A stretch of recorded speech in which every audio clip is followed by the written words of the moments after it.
إلى حضرة النبي المصطفى رسول الله صلى الله عليه وسلم وعلى آله وأصحابه وأزواجه وذريته وأهل بيته الكرام ثم إلى حضرة خلفاء الراشدين المهديين سيدنا أبي بكر وعمر وعثمان وعلي رضي الله عنهم وعلى بقية الصحابة رسول الجماعين وإلى حضرة مشايخنا ومربينا ومفروض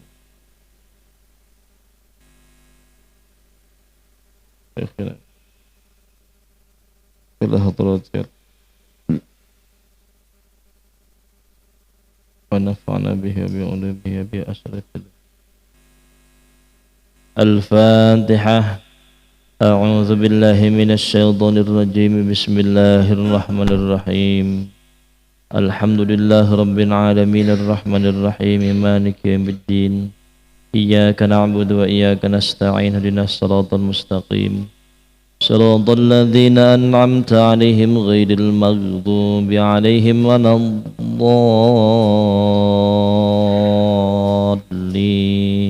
آمين. السلام عليكم ورحمة الله وبركاته.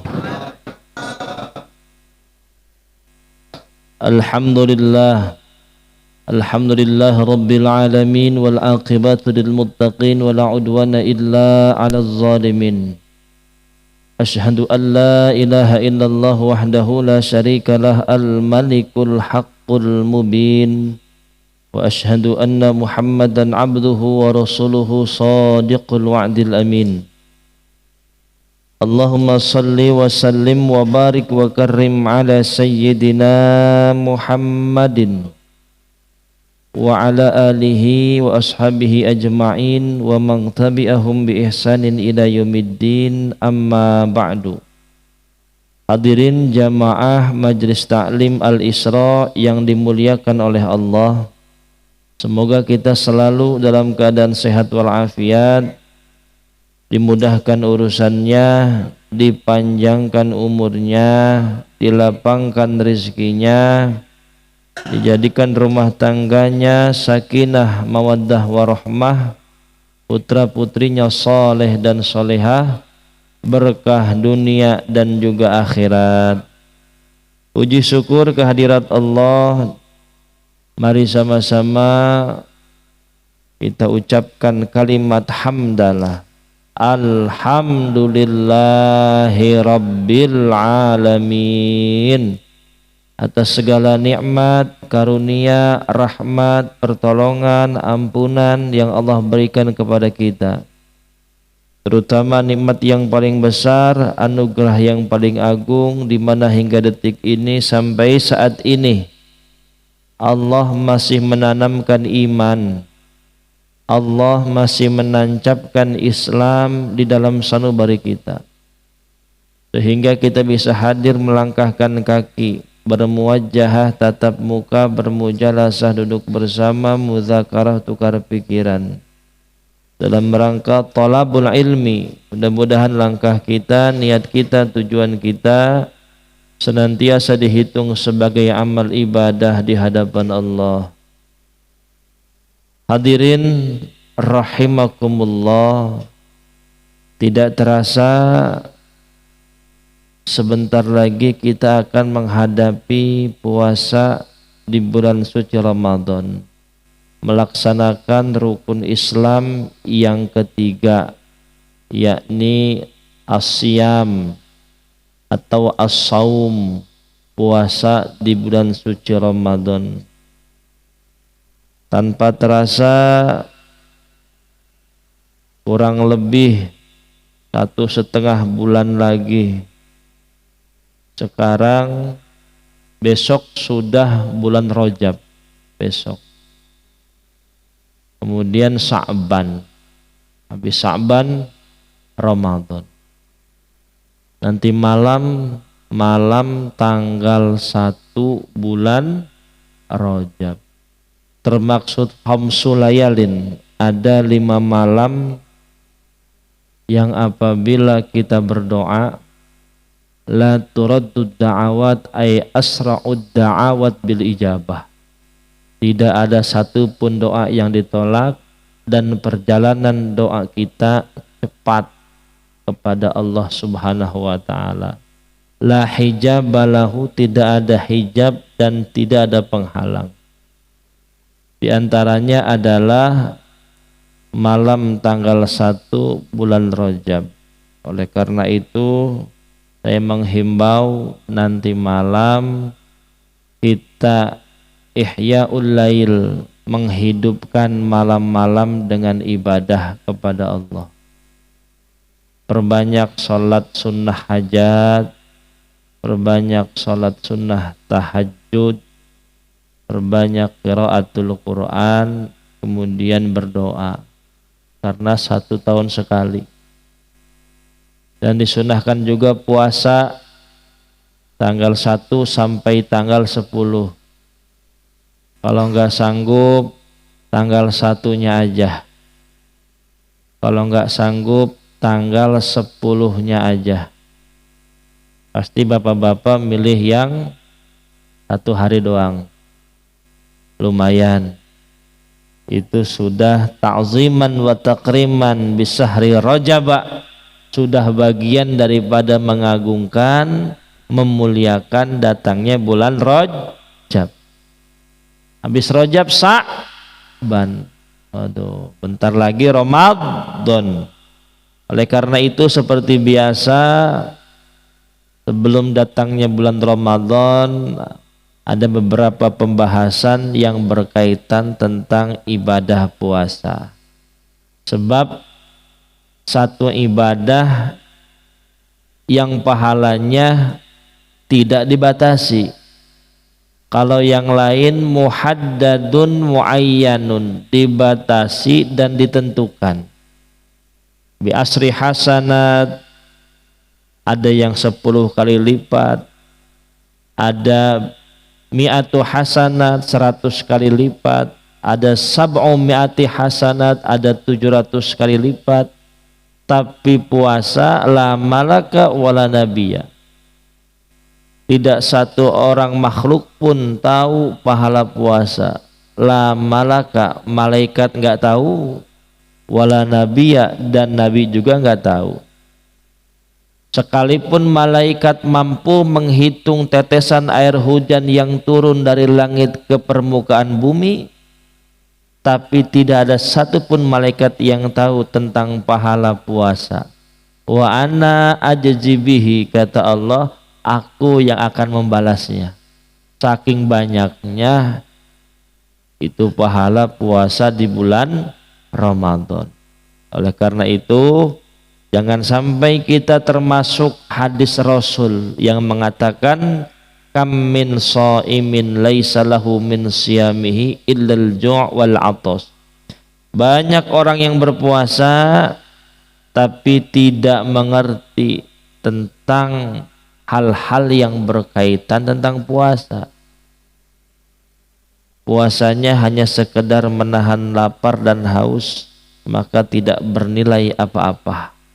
Tarkus syarab wa ta'am, kalau cuma enggak makan enggak minum, itu saumul awam, puasanya orang awam. Orang lain ikut sahur kita sahur, orang lain ikut buka kita buka. Itu puasa orang awam, hanya menahan diri dari puasa perut. Harus naik level, yaitu saumul khawas, puasanya orang yang khusus, yang tidak pada umumnya. Kan awam artinya umum. Puasa orang awam, puasa orang pada umumnya itu hanya menahan lapar dan haus. Naik level saumul khawas. Apa khawas? Puasa orang khusus, VIP. Apa itu? Bukan saumul butun saja, tapi saumul jawarih, puasa anggota badan. Matanya godul basar an kulli ma yadhummu syar'an, tundukkan pandangan dari melihat perkara yang dicela syariat. Kaful udhun anistima'i kulli makruhin, tutup telinga dari mendengarkan sesuatu yang Allah benci.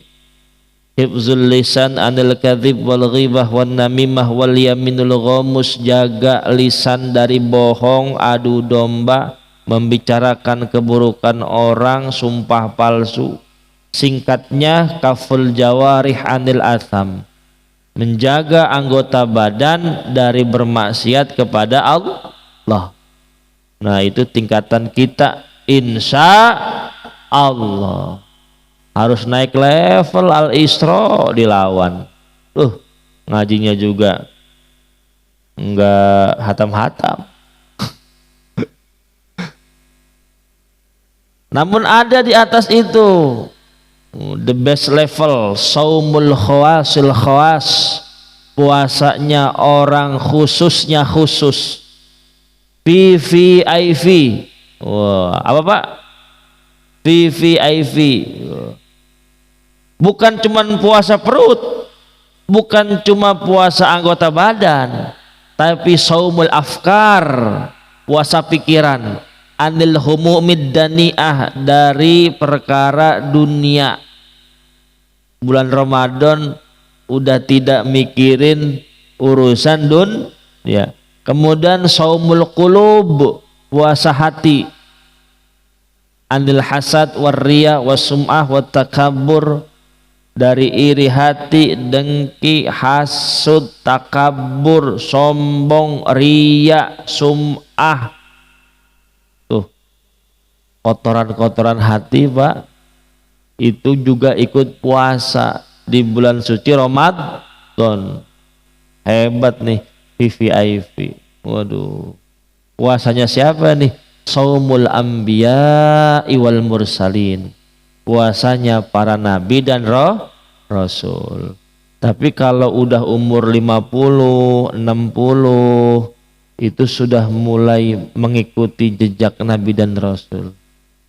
Puasa pikiran, puasa hati, insya Allah. Masya Allah, susah itu Pak, jaga pikiran dari prasangka buruk, menjaga pikiran dari negatif thinking. Waduh, jadi teringat seorang PSK yang masuk surga. Dalam sebuah kitab diterangkan amalannya cuma satu, husnuzon. Apa? Husnuzon. Apa artinya Pak? Prasangka baik. Ada kiai yang diseret masuk neraka karena apa? Suuzzon. Apa? Suka prasangka buruk. Itu kiai sama PSK rumahnya hadap-hadapan. Dalam kisahnya, setiap PSK keluar rumah mau mangkal, ngelihat rumah kiai, dalam hatinya, ya Allah, pasti kiai sedang tahajud, pasti kiai di dalam rumah sedang baca Quran, pasti kiai di rumah sedang muter tasbih. Padahal masih tidur itu kiai. Tapi si PSK selalu menghadirkan prasangka baik setiap keluar rumah, dan iri dalam hatinya ingin berubah menjadi lebih baik. Tapi sebaliknya, seorang kiai setiap keluar rumah melihat rumah PSK, dalam hatinya, pasti dia lagi kumpul kebo nih, pasti dia lagi saman liven, pasti dia lagi maksiat. Padahal si kiai tidak melihat apa-apa, dan si PSK juga belum berbuat apa-apa, tapi selalu menghadirkan prasangka buruk setiap saat, setiap melihat rumah mereka masing-masing. Singkat kata, singkat cerita, itu seluruh amal ibadah kiai tidak ada artinya karena punya prasangka buruk terhadap makhluk Allah. Prasangka apa? Prasangka yang tidak dia lihat. Kan namanya tuduhan. Betul. Sebaliknya PSK, walaupun dia tidak ibadah, ada satu amalan yang membuat Allah ridho, membuat Allah cinta, yaitu apa? Berprasangka baik kepada hambaku, padahal kiai itu juga tidak sedang beribadah. Bisa bayangkan enggak? Begitu Allah subhanahu wa ta'ala punya rahmat yang luar biasa. Makanya Pak, orang yang ahli ibadah juga masih dalam ancaman. Jangan enak-enak. Al-Isra, wah rajin ibadah, tapi perasaannya tidak mawas diri, tidak selalu terjaga, tidak merasa diintai. Itu hati-hati. Makanya kita perlu ilmu. Kita apa? Perlu ilmu supaya ibadah kita terkontrol, terfilter. Wa tawassaw bil haqqi wa tawassaw bis sabri. Kita tahu mana yang membuat Allah cinta, mana yang tidak. Kita bisa antisipasi mana amalan yang bisa memelesetkan kita. Kan banyak rajulun ubad, laki-laki yang ahli ibadah, malaikatas samai, ibadahnya seperti malaikat langit, bi ghairi ilmin, tapi tanpa didasari ilmu, faulaika minal khasirin, maka dia termasuk orang yang rugi. Nah, kita ngaji ini untuk memfilter, karena bukan hanya melaksanakan perintah ya, tapi juga menjauhi larangan. Awas, ibadah itu harus balance antara menjalankan perintah dan menjauhi larangan. Jangan kayak orang STMJ, sholat terus maksiat jalan, ngaji rajin tapi ngomongin orang nggak berhenti. Perintah dilaksanain nggak? Laksanain. Larangan dikerjain. Nah, itu namanya apa tadi? STMJ, sholat terus maksiat jalan. Baca Quran nggak berhenti, habak itu baca Quran. Tapi kalau ngobrol nyakitin orang, ini kan STMJ, nu'minu bi ba'din wa nakfuru bi ba'din, iman sebagian, kafir sebagian. Ustadz, orang model kayak gini masuk surga nggak? Tuh kan pertanyaannya gitu. Ya model kita kan STMJ, bener nggak?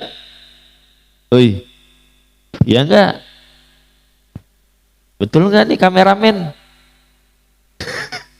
Kan model kita STMJ ya, sholat terus maksiat jalan. Naik motor ada cewek cantik, body mulus, jidat licin. Tuh kameramen itu, karena dia paling detail dia kalau ngelihat orang. Dosa nggak? Nah, orang kayak gini bagaimana Ustadz masuk surga?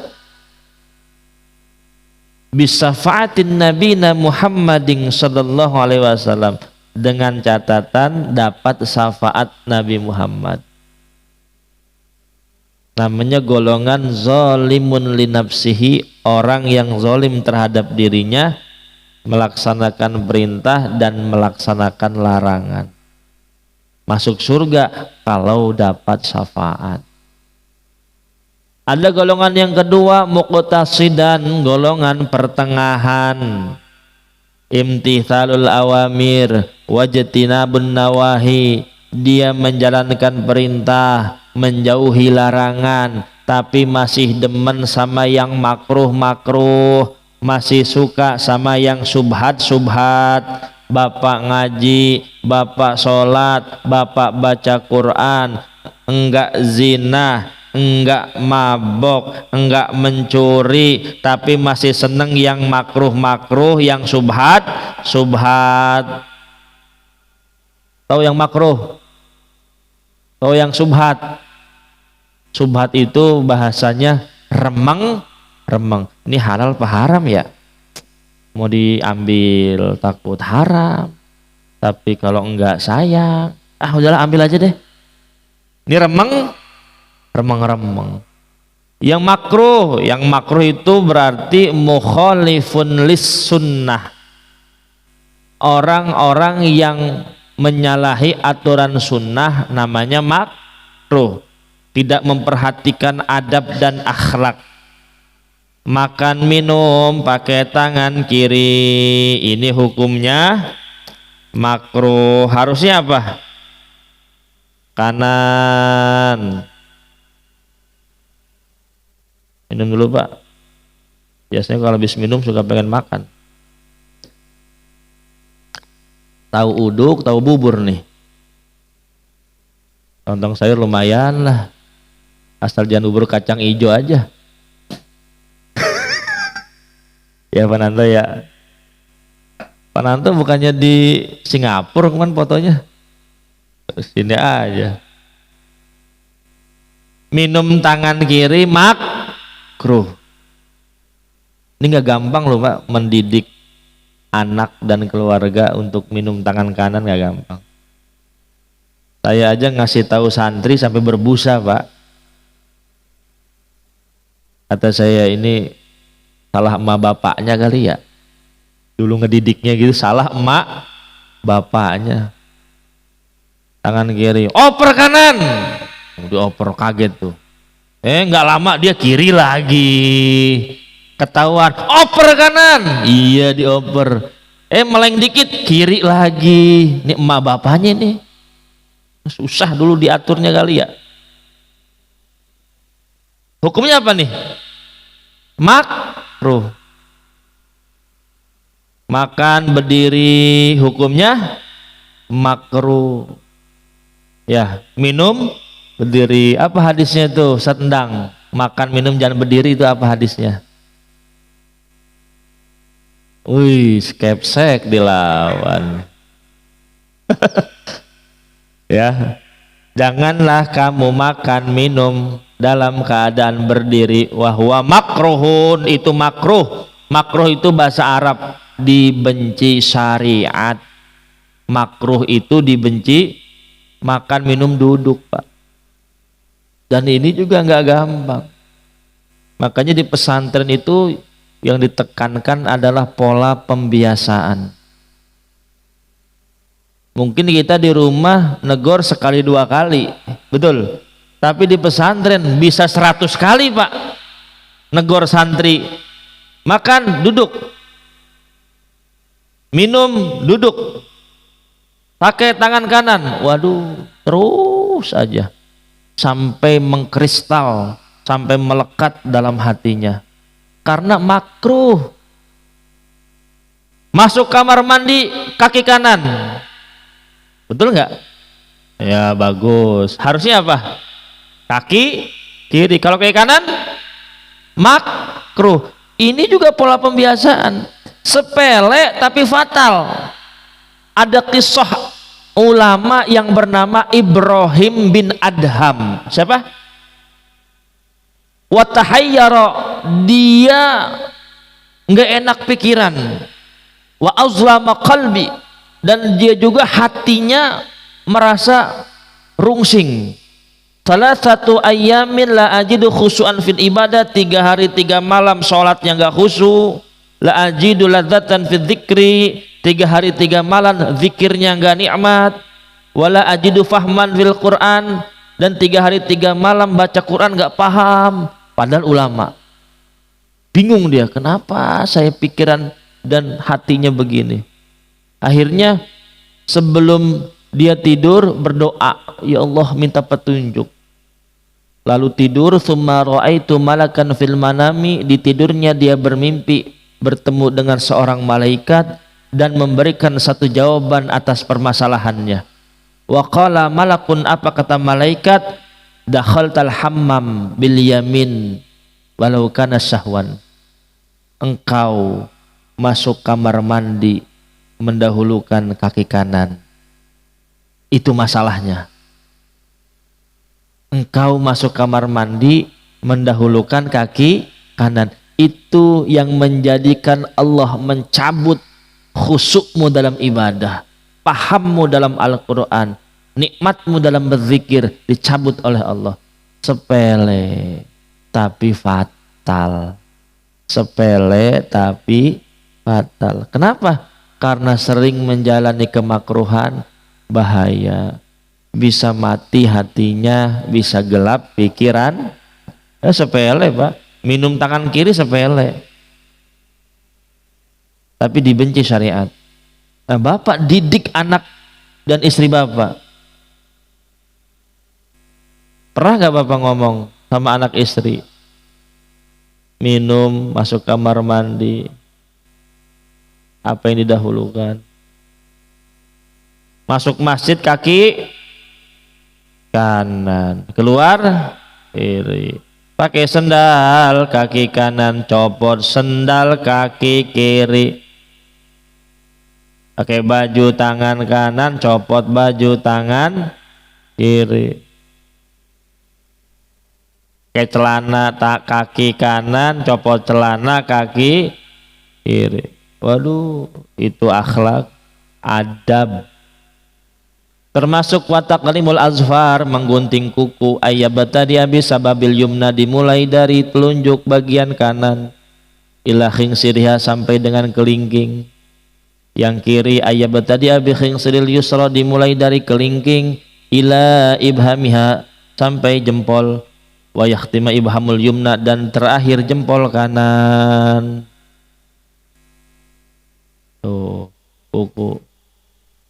Pamar rijlani, adapun bagian kaki, ayyabtadiya bi khinsiril yumna, dimulai dari kelingking kanan terus merembet ila khinsiril yusra, ujungnya kelingking kiri.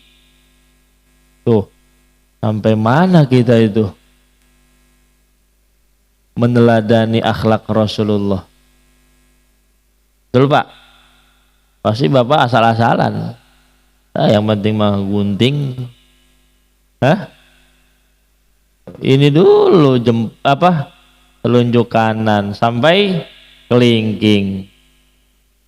Yang kiri kelingking sampai terakhir jempol. Aduh, itu di kitab Risalatul Muawanah ada, di kitab Ihya Ulumuddin juga ada. Ya Allah.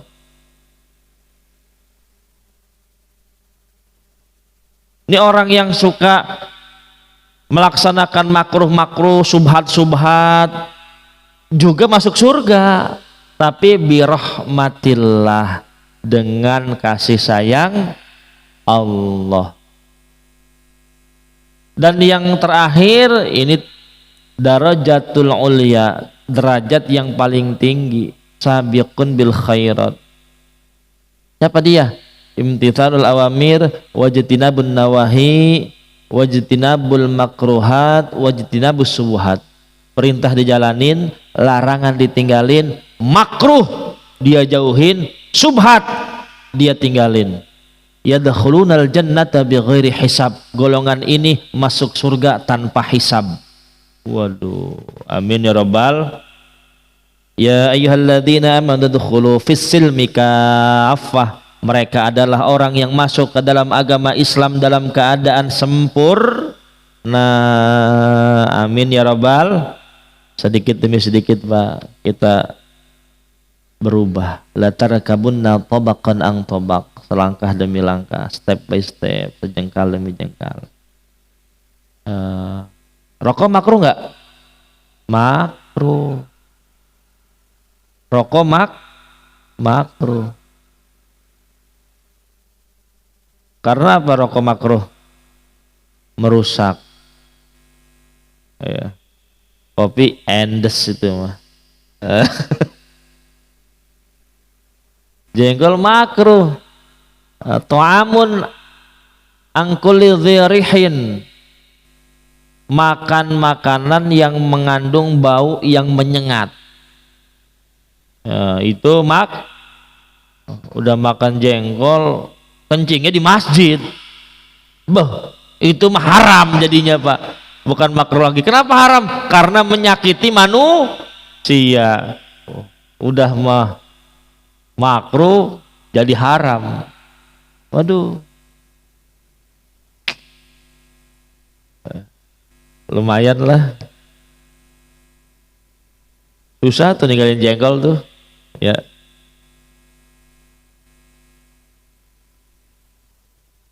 Terus kita bagian yang mana? Kayaknya kita bagian yang pertama tuh STMJ tadi tuh ya. Tapi mudah-mudahan sedikit demi sedikit. Cuman kita udah terlambat Pak, pelan-pelan Pak, udah tua. Harusnya bukan pelan-pelan lagi ninggalinnya ya, udah gigi 4 kita, betul Ustadz. Kita mah pelan-pelan, masih suka mancing ya, biasanya setiap hari ya, seminggu 3 kali, udah telat pelan-pelannya ya.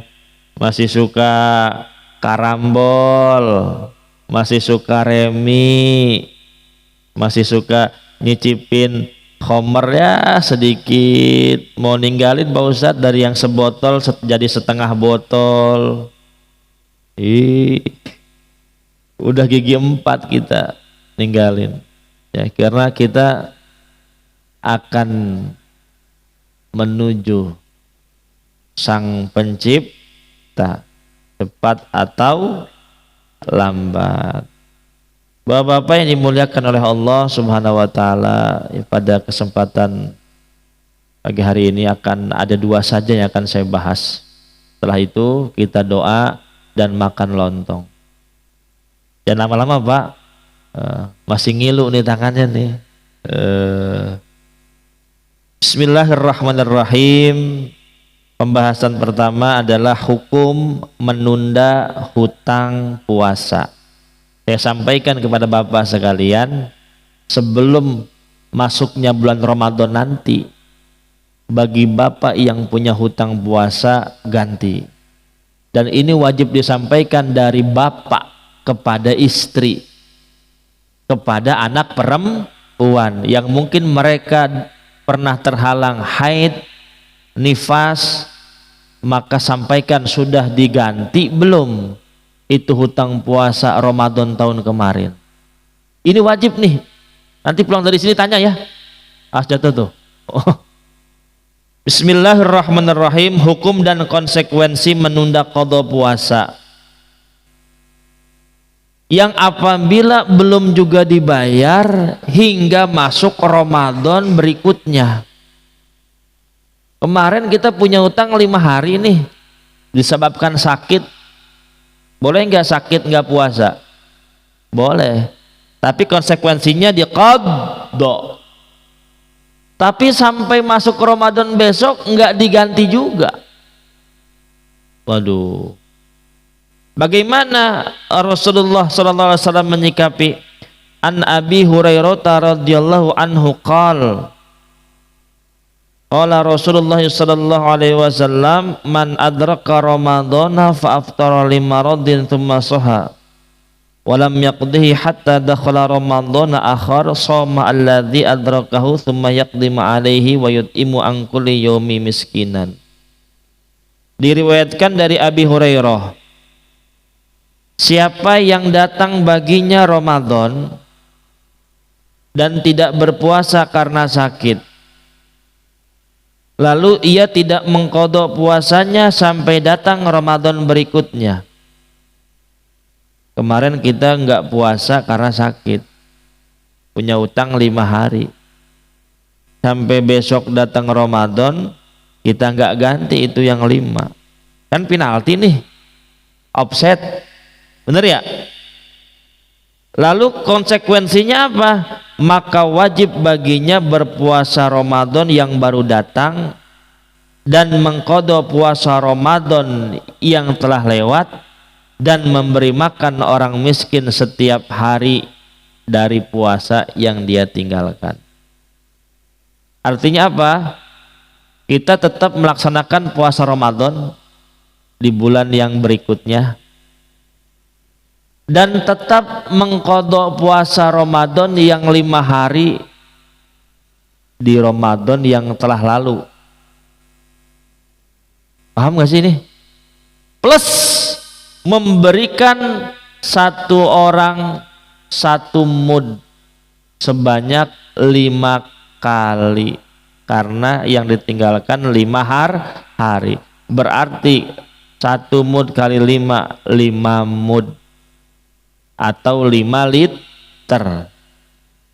Ustaz, saya punya hutang dulu 10 hari, berarti bayar puasa 10 hari plus beras 10 liter. Kenapa ada mud? Karena Bapak offset, bahasa gampangnya sih offset lah ya. Harusnya kan diganti sebelum Ramadan datang. Ini mah Ramadan udah datang belum diganti juga. Maka hukum qadha masih berlaku plus apa tadi? Bayar iya. Paham ya? Dan ini berlaku kelipatannya. Iya loh.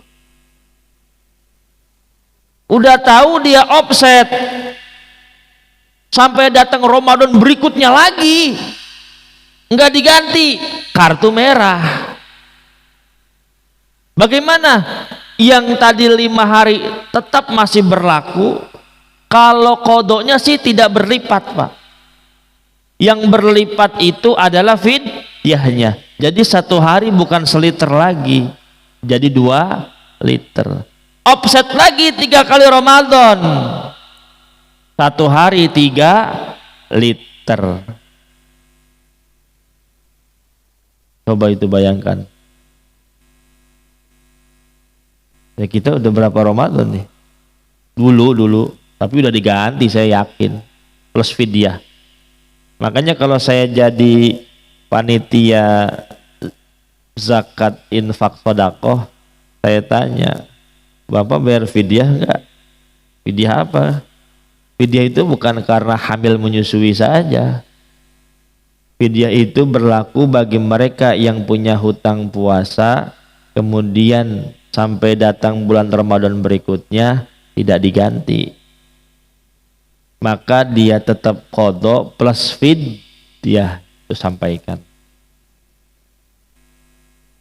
Dan itu haknya fakir miskin, fidyah itu. Berarti kita selama ini tidak bayar fidyah, sudah memakan haknya fakir miskin. Ustaz gimana nih? Ya udah enteng aja lah, kalau punya duit bayar fidyah. Tapi kalau sudah diganti dengan puasa, fidyah tidak berlaku lagi. Kalau belum diganti terus berkelipatan. Tapi kalau sudah diganti itu yang 5 hari, maka selesai itu. Makanya caranya gampang. Nanti kan Rajab, saya sarankan Bapak puasa di tanggal 1 atau tanggal 10.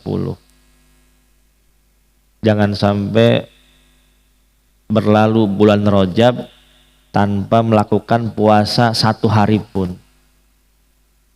Karena kita nih perut udah makan terus selama 1 bulan. Betul nggak?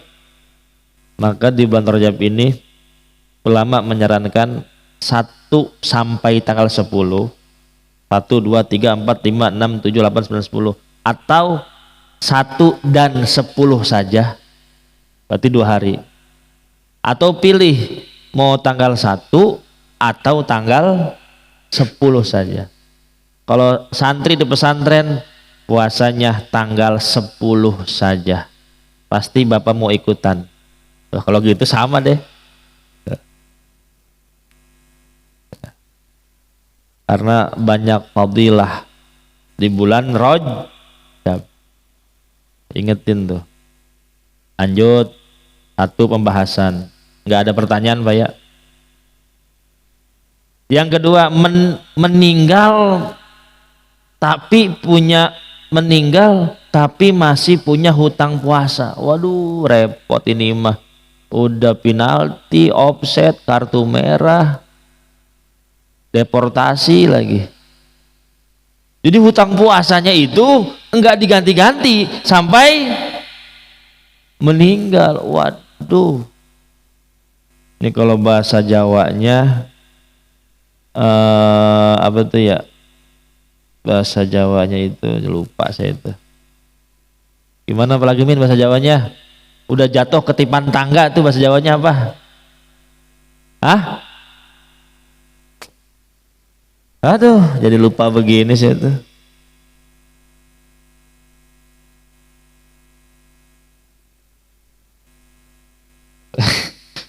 Mana orang Jawa udah jatuh ketipan tangga namanya apa tuh? Ya lupa itu. Benjol katanya. Loro kabeh. Oh, tahu loro kabeh? Waduh udah sakit semua dah. Loro kabeh Pak. Wah loro kabeh iki. Ruwet. Udah meninggal masih punya utang puasa. Utang duit lagi. Aduh, udah punya utang puasa, punya utang duit. Ini namanya loro kabeh. Utang sholat. Waduh, jangan sampai deh. Gimana Pak Ustadz menyikapinya? Dalam kitab I'anatul Talibin karya Sayyid Bakri Sato juz 2 halaman 237. Wa man mata qabla ayaqdiya fala yakhlu imma ayyafutahu asyam bi'udhrin aw bighairi udhrin wa 'alal awwal fa in tamakkana minal qadha bi an khala 'anis safari wal maradi wa lam yaqdi ya'simu wa yukhriju min tirkatihi likulli yawmin muddun. Barang siapa meninggal dunia dan dia punya hutang puasa baik karena uzur ataupun tanpa uzur, padahal dia punya kesempatan itu untuk mengganti tapi males-malesan, badannya sehat tapi nggak mau ganti itu puasa, nggak mau aja dia mah nggak tahu tuh sampai meninggal. Ya simu, maka konsekuensi pertama dia dosa besar. Wah nggak bisa dibayangin tuh Pak, dosa besar sama dengan zina, membunuh, mencuri, itu yaksimu minal kabair, masuk dalam kategori dosa besar. Kemudian konsekuensi yang kedua, wa yukhriju min tirkatihi likulli yawmin muddun, maka sebelum harta warisnya dibagi, maka kewajiban yang didahulukan membayar fidyah 1 hari 1 liter. Ini mah gampang bagi orang kaya, betul nggak? Yang bahaya apa? Yang satu ini dosa besar.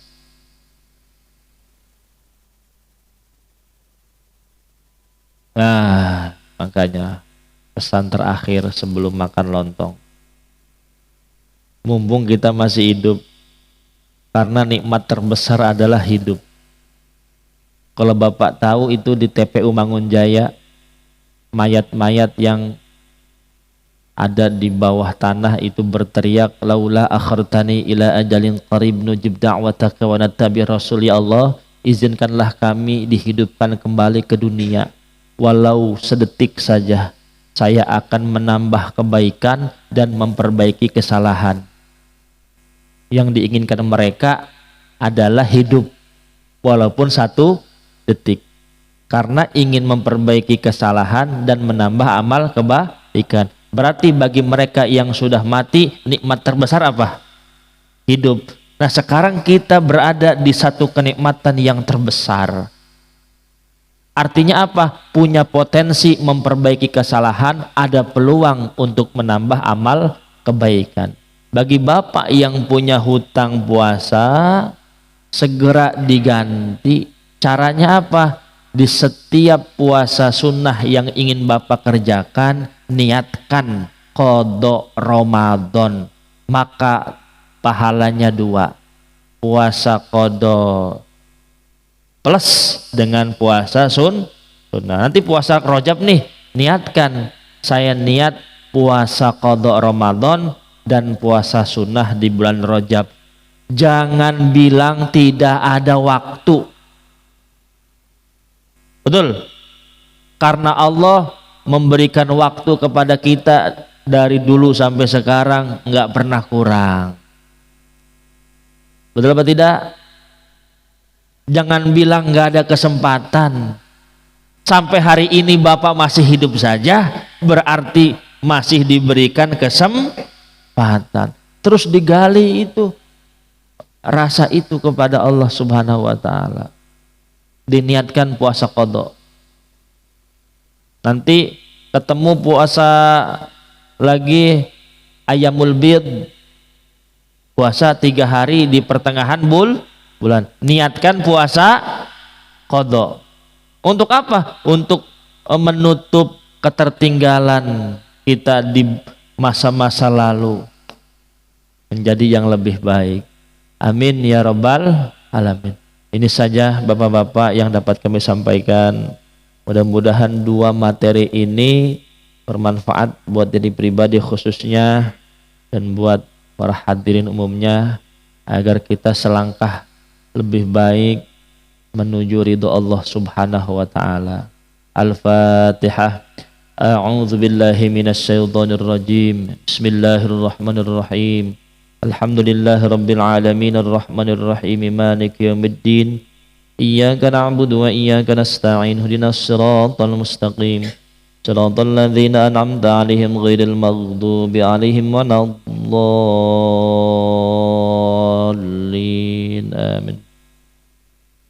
Allahumma salli ala sayyidina wa syafi'ina wa karimina wa qurrati a'yunina wa maulana Muhammad. Alhamdulillahi rabbil alamin hamdan syakirin hamdan na'imin hamdan yuafi ni'amahu yukafi mazidah. Ya Rabbana lakal hamdu wa lakas syukru wa lakal mulku kama yanbaghi li jalali wajhika karimi wa azimi sultanik. Allahumma inna nas'aluka ilman nafi'an wa amalan mutaqabbalan wa rizqan halalan tayyiban wasi'an mubarakan min ghairi ta'min wa la masyaqqatin wa la dhainin subin bi rahmatika ya arhamar rahimin. Rabbighfir lana wa li walidina warhamhum kama rabbawna shighara. Rabbana atina fid dunya hasanah wa fil akhirati hasanatan wa qina adzabannar. Subhana rabbika rabbil izzati amma yasifun wa salamun alal mursalin walhamdulillahi rabbil alamin. Sekian dari kami. Terima kasih dan mohon maaf lahir dan batin apabila ada salah kata. Assalamualaikum warahmatullahi wabarakatuh.